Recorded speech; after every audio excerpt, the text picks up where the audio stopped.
Hello বন্ধুরা, আমি বাবু আছি আপনাদের সাথে এবং আজকের ভিডিওতে আমরা একদম বাজেট সেন্ট্রিক একটি স্মার্টফোন নিয়ে কথা বলবো এবং ফোনটি হচ্ছে ওয়ালটনের অরবিট Y71।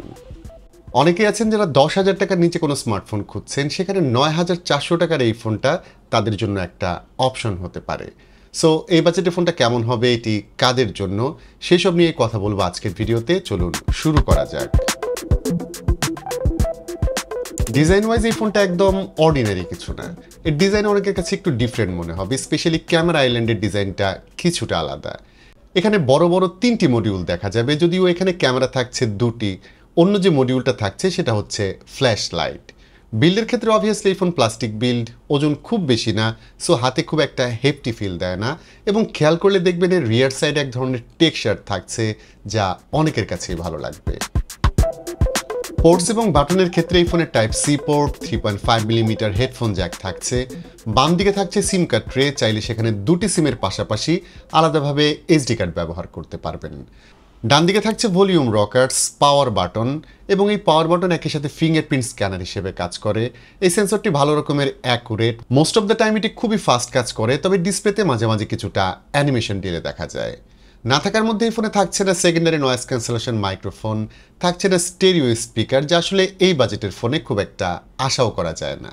এর যে সিঙ্গেল স্পিকারটা থাকছে সেটার সাউন্ড ইনডোরের ক্ষেত্রে ভালো রকম লাউড মনে হবে, তবে যদি বাইরে থাকেন নয়েজের কারণে সাউন্ড কিছুটা কম মনে হতে পারে। আর ওভারঅল এই ফোনের এয়ারপিস ভলিউম, মাইক্রোফোন এবং কল কোয়ালিটি আমাদের টেস্টে ওকে ছিল।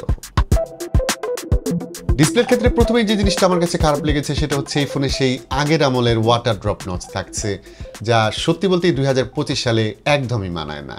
এখানে যদি একটি পাঁচল ক্যামেরা কাটআউট থাকতো, ডিসপ্লেটা দেখতে খুবই ভালো লাগতো। একই সাথে এখানে আরেকটা বিষয় জানিয়ে রাখি, সেটা হচ্ছে লোয়ার চিন, সেটার সাইজ কিন্তু কিছুটা বড়। ফোনের 3 দিকের যে ব্যাজেল থাকছে সেগুলো কিন্তু বেশ কম এবং মিনিমাল, বাট এই নিচের চিন একটু বেশি থিক মনে হয়েছে। তবে ডিসপ্লে হিসেবে এই প্যানেল বেশ ভালো কালার রিপ্রোডিউস করেছে, এর ভিউইং অ্যাঙ্গেল ভালো, এতে 120Hz টাচ স্যাম্পলিং রেট থাকছে। এটা ইনসেল আইপিএস ডিসপ্লে, সাইজ হচ্ছে 6.6 ইঞ্চ।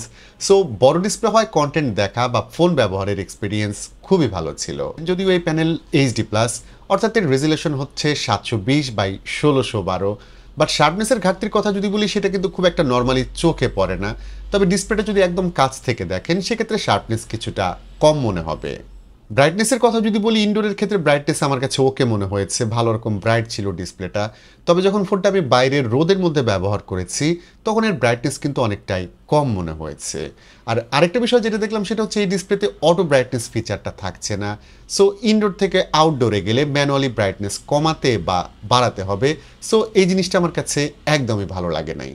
তবে এই ডিসপ্লেতে content adaptive brightness control feature থাকছে, যা এই ফোনে কন্টেন্ট অনুযায়ী ব্রাইটনেস কন্ট্রোল করতে পারে, তবে সেটা কিন্তু আমার কাছে খুব একটা এফেক্টিভ মনে হয় নাই।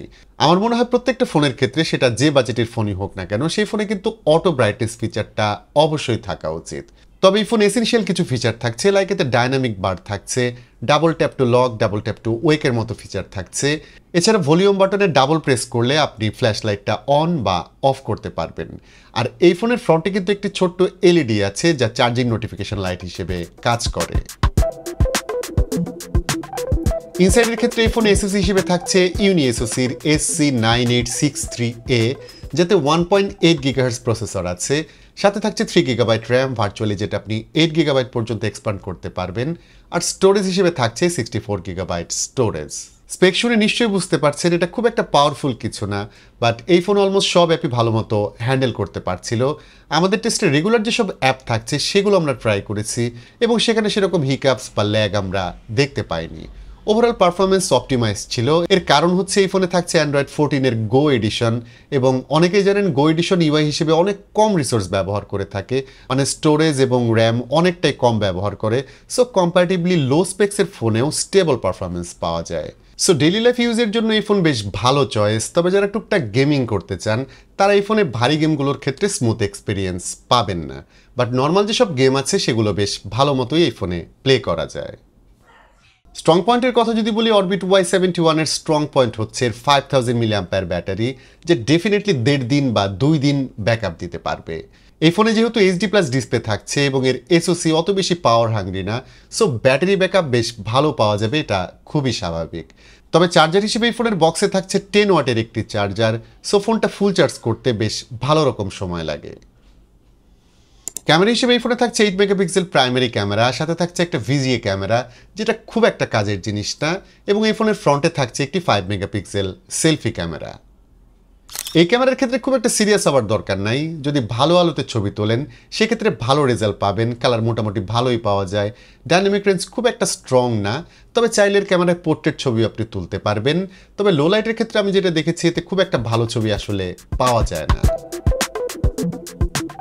তো 9400 টাকার এই ফোন আসলে অনেক বেশি কিছু অফার করছে, ব্যাপারটা এমন না, তবে ডেইলি লাইফ ইউজের জন্য এই ফোনটা ওকে। কিছু মাইনর ইস্যু আছে, যেমন এর ওয়াটার ড্রপ নচ খুব একটা ভালো লাগে নাই আমার কাছে, সেই সাথে মিস করেছে এতে অটো ব্রাইটনেস ফিচার থাকছে না, বাট ওভারঅল এই ফোনটা স্টেবল পারফরমেন্স ডেলিভারি করেছে এবং ব্যাটারি ব্যাকআপও বেশ ভালো ছিল। সো এই প্রাইসে যদি আপনার চাওয়া পাওয়া মিলে যায় তাহলে ওয়ালটন অরবিট Y71 ফোনটা আপনি কনসিডার করতে পারেন। আজকের ভিডিওটি এখানেই শেষ করতে হচ্ছে, সবাই ভালো থাকবেন, অনেক ভালো।